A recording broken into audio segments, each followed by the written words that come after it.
In this video, we will see how to clear device search history on your Windows 11 and Windows 10 system.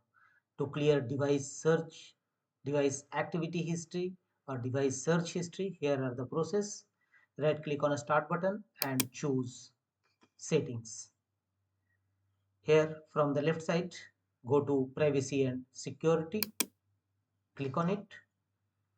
Here from the right side, scroll down and you will find the option activity history. Click on it.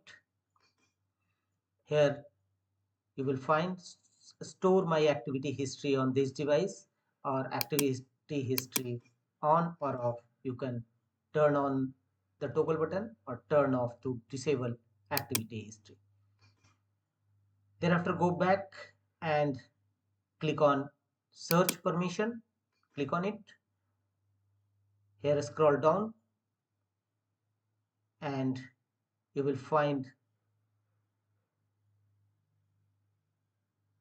under history, search history on this device. Turn the toggle button off to disable search history and turn on to enable search history. To improve your search suggestion, let Windows Search store your search history locally on this device, from where you can easily clear device search history. Click on it and you will clear all your device search history from here.